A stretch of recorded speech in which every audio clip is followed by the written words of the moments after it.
কামলার ছেলে ভিক্ষা করে মৌলবী হয়ে নাম দিয়েছে আলী হাসান উচামা। এই মৌলবীর ব্যাপারে কি বলবো? এই মৌলবীকে বলা যায় থালি কি বাইগান। থালির ভিতরে একটা গোল বেগুন রাখলে যেমন এদিক সেদিক দৌড়াদৌড়ি করে, আলী হাসান ওসামাও এদিক সেদিক দৌড়াদৌড়ি করে। কখনো সে খেলাফত মজলিসে দৌড়াদৌড়ি করেছে, কখনো সে কৌমিদের মুখপাত্র, আর এখন সে জামাতের লঙ্গির তলে গিয়ে আশ্রয় নিয়েছে। আর জামাতের কথা কি বলবো? জামাত তো হচ্ছে নাই দেশের ভেন্ডা গাছের মতো। জামাতের মধ্যে ওই রকম কোনো আলেম নাই যে আলেম আহলুস সুন্নাহ ওয়াল জামাতের আলেমদের জবাব দিবে, অথবা কৌমিদের মধ্যেও যারা ভালো আলেম আছে তাদের জবাব দিবে, এরকম আলেমও জামাতের মধ্যে নাই। এজন্য জামাত নাই দেশের ভেন্ডা গাছ হিসাবে আলী হাসান উসামার মতো পচা মৌলবীকে তাদের লঙ্গির তলে জায়গা দিয়েছে এবং জামাতের পক্ষে চাপাবাজি করাচ্ছে। আলী হাসান ওসামার পরিণতি হবে হাটহাজারীর প্রতিষ্ঠাতার নাতি কারি ইলিয়াসের মতো। সে খুব চড়া মূল্যে জামাতের কাছে বিক্রি হয়েছিল, জামাতের পক্ষে দালালি করে ফতুয়া ফারায়েজ লিখত। তারপরে হাটহাজারীর প্রতিষ্ঠাতার সেই নাতি কারি ইলিয়াস সে ইতিহাস থেকে বিলীন হয়ে গেছে। তো আলী হাসান ওসামার পরিণতি এমন হবে, একদিন আলী হাসান ওসামার মতো পচা মৌলবী ইতিহাসের আস্থা খুঁড়ে নিক্ষিপ্ত হবে। তো যাই হোক, এবার আসি মূল কথায়। এই আলী হাসান ওসামা, এই জামাতের হাড্ডি চোষা দালাল মৌলবী, সে আল্লামা আব্বাসী হুজুরের ব্যাপারে মিথ্যাচার করে বলেছে আব্বাসী হুজুর নাকি বিএনপির সাফাই গায়। ডক্টর এনায়েতুল্লাহ আব্বাসী বিএনপির প্রতিটা জিনিসের পক্ষে সাফাই গাইতে তিনি কিভাবে যেন নিজের থেকে আলাদা এক ধরনের তারণ অনুভব করছে। না, আল্লামা আব্বাসী হুজুর কোনো দলের সাফাই গায় না। আল্লামা আব্বাসী হুজুর কেন বিএনপির পক্ষে হোক বা অন্য কোনো দলের পক্ষে হোক সাফাই গাইবে? যেখানে না চাইতেই আল্লামা আব্বাসী হুজুরের কাছে অসংখ্য প্রস্তাব আসে, ক্ষমতার প্রস্তাবও আসে, টাকার প্রস্তাবও আসে, কিন্তু আব্বাসী হুজুর তা প্রত্যাখ্যান করেন, সেখানে আল্লামা আব্বাসী হুজুর কেন কোনো দলের পক্ষে সাফাই গাইবে? আওয়ামী লীগের আমলে যখন আওয়ামী লীগের বুদ্ধিজীবী শাহরিয়ার কবির ওরফে মুরগিচোর আল্লামা আব্বাসী হুজুরের সাথে ডিবেটে পরাজিত হয়েছিল, তখন আওয়ামী লীগ সরকার আবু রেজা নদভীর মাধ্যমে আল্লামা আব্বাসী হুজুরকে প্রস্তাব করেছিল ইসলামী শরিয়া ব্যাংকের চেয়ারম্যান হিসেবে আল্লামা আব্বাসী হুজুরকে দিবেন, কিন্তু আল্লামা আব্বাসী হুজুর সেই প্রস্তাব গ্রহণ করেন নাই, প্রত্যাখ্যান করেছেন। তারপরে জামাতের যেগুলো আছে, জামাতের ইউএনডিপি ডাইরেক্টর, সে আল্লামা আব্বাসী হুজুরের পিছিয়ে অনেক ঘুরছে নির্বাচনের আগে। সে বলেছিল যে আল্লামা আব্বাসী হুজুর যেন নারায়ণগঞ্জের আসনে ইলেকশন করে আল্লামা আব্বাসী হুজুরকে এমপি বানানো সহ আল্লামা আব্বাসী হুজুরের নির্বাচনী প্রচারণা যা যা লাগে সব জামাত করে দিবে, কিন্তু আল্লামা আব্বাসী হুজুর জামাতের প্রস্তাব কেউ গ্রহণ করে নাই। ঠিক একইভাবে বর্তমান বিএনপির চিফ হুইপ নুর ইসলাম মনি সাহেব, উনি নির্বাচনের আগে আল্লামা আব্বাসী হুজুরের কাছে সোহবতে এসেছিলেন, অনেকক্ষণ থেকেছিলেন, অফার করেছেন, কিন্তু আল্লামা আব্বাসী হুজুর বিএনপির অফার কেউ গ্রহণ করে নাই, প্রত্যাখ্যান করেছেন। তাহলে আল্লামা আব্বাসী হুজুর কেন কোনো দলের পক্ষে সাফাই গাইবেন? কেউ তো সাফাই গায় কোনো দলের পক্ষে তখনই যখন ওই দল থেকে সে কিছু গ্রহণ করবে।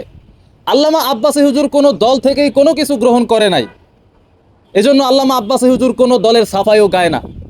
শুধু রাজনৈতিক দলই না, বরং 24 সালের জুলাই অভ্যুত্থানের পর আগস্ট মাসে আল্লামা আব্বাসী হুজুরকে সহ অসংখ্য ওলামায়ে কেরামকে সেনাপ্রধান ডেকেছিল, সেখানে অন্যতম নাম ছিল আল্লামা আব্বাসী হুজুরের।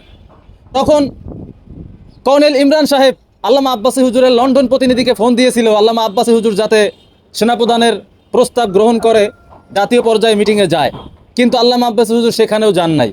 এভাবে অসংখ্য দল অসংখ্যবার অসংখ্যভাবে আল্লামা আব্বাসী হুজুরকে প্রস্তাব দিয়েছে, লোভ দেখিয়েছে, কিন্তু আল্লামা আব্বাসী হুজুর কোনো প্রস্তাবকে, কোনো লোভকে গ্রহণ করেন নাই, বরং প্রত্যাখ্যান করেছেন। তো আল্লামা আব্বাসী হুজুর কেন কোনো দলের পক্ষে সাফাই গাইবেন? প্রশ্নই আসে না। আর আল্লামা আব্বাসী হুজুর যেমন আওয়ামী লীগের এমপিদের বিরুদ্ধেও বলতেন, আওয়ামী লীগের ভুল ধরতেন, তেমন জামাত কুফরি করেছে, জামাতের কুফরিগুলোর জবাবও আল্লামা আব্বাসী হুজুর দিয়েছেন। ঠিক তেমনি বিএনপির এমপিরাও যখন কুফরি করেছে আল্লামা আব্বাসী হুজুর বিএনপির এমপিদের বিরুদ্ধেও বলেছেন। যেমন নির্বাচনের আগে বিএনপির এক এমপি কুফরি করেছিল, তখন আল্লামা আব্বাসী হুজুর তার কুফরি ধরেছিল, ওই এমপি আল্লামা আব্বাসী হুজুরের সামনেই স্টেজে তওবা করেছিল। তার দ্বারা একটা শিরকি কুফরি কথা হয়েছে, তিনি প্রকাশ্যে ক্ষমা চেয়েছেন। দুর্গাপূজা উপলক্ষে আমি একটি অনুষ্ঠানে গিয়েছিলাম, সেখানে আমি একটি কথা ভুলবশত বলেছিলাম ছাত্র জনতার আন্দোলনের মধ্যে সনাতন প্রেমীদের বিশ্বাস মতে দুর্গা দেবীর আগমনে হাসিনার পতন হয়েছে। এই কথাটা এক ধরনের শিরক হয়েছে, সেই জন্য আমি আল্লাহর কাছে ক্ষমা চেয়েছি। আজকের হাজিরিন এবং আমাদের বিশিষ্ট ডক্টর এনায়েতুল্লাহ আব্বাসী সাহেবের সামনে রেখে আমি মহান রব্বুল আলামিনের কাছে ক্ষমা প্রার্থনা করি, ভবিষ্যতে যেন আমার এরকম ভুল না হয়। তারপরে নির্বাচনের পরে বিএনপির এক মহিলা এমপি সে কটূক্তি করেছিল একটা ইসলামের বিধান নিয়ে, তখন আল্লামা আব্বাস হুজুর ওই মহিলা এমপির বিরুদ্ধেও বলেছিলেন। এক উম্মা মহিলা বলছে টকশোতে যে জাকাতের চেয়ে চাঁদাবাজি ভালো। জাকাত তো ইসলামের 5টা স্তম্ভের একটা ভিত্তি। পরিষ্কার ফতোয়ার কিতাবে এসেছে ইন্না ইস্তিগফাফাদ দ্বীনে কুফরুন, দ্বীন ইসলামকে খাটো করা বা দ্বীন ইসলামের মৌলিক কোনো বিষয়কে খাটো করা কুফরি। তারপরে বিএনপির আরেকজন এমপি কুমিল্লার মনিরুল হক চৌধুরী সাহেব, সে কুফরি করেছে, জুলাইয়ের দালালি করতে গিয়ে জুলাইয়ের সাথে কালিমা তাইয়্যিবার উদাহরণ দিয়েছে, তুলনা দিয়েছে। তখন আল্লামা আব্বাস হুজুর বিএনপির ওই এমপির বিরুদ্ধে কঠিনভাবে বলেছেন। কুমিল্লার এক এমপি বলতেছে, যুবকরা আমি জুলাইকে বিশ্বাস করি। আমরা কেমন বিশ্বাস করি? লা ইলাহা ইল্লাল্লাহু মুহাম্মাদুর রাসূলুল্লাহ সাল্লাল্লাহু আলাইহি ওয়াসাল্লাম, এই কালেমা যে এরকম বিশ্বাস করি ওই রকম বিশ্বাস করি। বলেন এই কথা বলার পর ওই এমপির ঈমান আছে? কুফর হয়েছে কিনা? এত নাদান মানুষ পার্লামেন্ট মেম্বার হয় কেমন করে? জুলাই আন্দোলন এটা চেতনাকে ঈমান ও ইসলামের কোনো কিছুর সাথে কম্পারিজন করা যাবে না, তুলনা দেওয়া যাবে না, ঈমান নষ্ট হয়ে যাবে। তো আল্লামা আব্বাস হুজুর কোনো দলের পক্ষে সাফাই গায় না। আল্লামা আব্বাস হুজুর যেমন বিএনপির ভুল হলে বিএনপির ভুলও ধরে, জামাতের ভুল হলে জামাতের ভুলও ধরে, আওয়ামী লীগের ভুল হলে আওয়ামী লীগের ভুলও ধরে। এমনকি ইউনূস সরকার যখন তত্ত্বাবধায়ক সরকার ছিল তখন ইউনূস সরকারের বিরুদ্ধে আল্লামা আব্বাস হুজুর কঠিনভাবে বলেছেন। ইউনূস সরকার তো আল্লামা আব্বাস হুজুরকে অনেক প্রস্তাব দিয়েছে, ডেকেছে, কিন্তু আল্লামা আব্বাস হুজুর যায় নাই। কারণ আল্লামা আব্বাস হুজুরের সাথে ইউনূস সরকারের কঠিন দ্বন্দ্ব ছিল, আদর্শিক লড়াই ছিল। আল্লামা আব্বাস হুজুর ইউনূস সরকারের আদর্শের বিরুদ্ধে ছিল, কারণ ইউনূস সরকার ছিল আমেরিকার দালাল। আর আল্লামা আব্বাসী হুজুর শুধুমাত্র ইসলামের পক্ষে কথা বলেন, আমেরিকার দালাল হোক আর ভারতের দালাল হোক সকলের বিরুদ্ধে আল্লামা আব্বাসী হুজুর কথা বলেন, হুঙ্কার দেন। তো আল্লামা আব্বাসী হুজুর কোনো দলের পক্ষে সাফাই গান না, হোক বিএনপি হোক জামাত আর হোক যেই দল। আল্লামা আব্বাসী হুজুর সকল দলের কুফরি তুলে ধরেন। আল্লামা আব্বাসী হুজুর সকল দলের কুফরির বিপক্ষে কঠিনভাবে বক্তব্য দেন এবং সকল দলের ভুলই ধরেন। আল্লামা আব্বাসী হুজুর ওনার দেহে হজরত আব্বাস রাদিয়াল্লাহু তাআলা আনহুর রক্ত আছে, শাহ কারামত আলী জৌনপুর রহমতুল্লাহ আলাইহির রক্ত আছে। তো হজরত আব্বাস রাদিয়াল্লাহু তাআলা আনহুর বংশধর এবং জৌনপুরি খানদানের বর্তমান উজ্জ্বল নক্ষত্র পীর সাহেব ডক্টর এনায়েতুল্লাহ আব্বাসী হুজুর কোনো দলের পক্ষে সাফাই গান না, এটা তার পক্ষে সম্ভব না, কারণ তার রক্তে সেটা নাই। আলী হাসান ওসামার মতো জামাতের দালাল মৌলবীদের পক্ষেই সম্ভব কোনো দলের পা চাটা, কোনো দলের লঙ্গির তলে গিয়ে আশ্রয় নেওয়া, কোনো দলের কাছে বিক্রি হওয়া। জামাত নিজেই তো একটা মুনাফিক দল। আপনারা জামাতের ইতিহাস জানেন। এই জামাত এক সময় আওয়ামী লীগের সাথে জোট বেঁধেছিল, বিএনপির সাথে জোট বেঁধেছিল, ইউনুসকে জামাতিরা তাদের আব্বা বানিয়েছিল।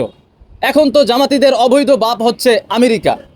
তো এই জামাত এতটাই নিকৃষ্ট মুনাফিক একটা দল, এরা নিজেদের স্বার্থে আওয়ামী লীগের সাথেও জোট করবে, আওয়ামী লীগেরও পা চাটবে, জামাতেরও পা চাটবে, আমেরিকারও পা চাটবে। কারণ জামাতের কোনো চরিত্র নাই, এটা নিজেদের স্বার্থে যা যা দরকার তাই তাই করবে। তাতে যদি আমেরিকার পক্ষে দালালি করতে হয় সেটাও করবে, আওয়ামী লীগের পা চাটতে হয় সেটাও চাটবে। আর এইরকম একটা নিকৃষ্ট মুনাফিক মার্কা দলের দালালি করে আলী হাসান ওসামা। হ্যাঁ, এটা আলী হাসান ওসামার মতো যারা টাকায় বিক্রি হয় এসব পচা মৌলবীদের ক্ষেত্রেই সম্ভব। আর কেনই বা সম্ভব হবে না? এই আলী হাসান ওসামার বাবা সে তো কামলা, এক জায়গার বাবুর্চি ছিল, মেসিয়ারগিরি করতো। এই কামলার ছেলে ভিক্ষা করে মৌলবী হয়েছে, জীবনে বেশি টাকা চোখে দেখে নাই, এই জন্য যে দল ওকে টাকা দিয়েছে সে বিক্রি হয়ে গেছে। তো এইরকম টাকায় বিক্রি হওয়া মুনাফিক মার্কা, চাটুকার মার্কা দালাল মৌলবীদের পক্ষেই সাফাই গাওয়া বা কোনো দলের দালালি করা সম্ভব। আল্লামা আব্বাসী হুজুর কোনো দলের পক্ষে সাফাই গান না, যেটা সঠিক, যেটা সত্য, যেটা হক আল্লামা আব্বাসী হুজুর সেটাই বলেন, সেটাই বলবেন। এটাই আল্লামা আব্বাসী হুজুরের আদর্শ। সুতরাং আল্লামা আব্বাসী হুজুরের বিষয়ে জামাতি মৌলবীরা তোমরা যতই মিথ্যাচার করো কোনো লাভ নাই।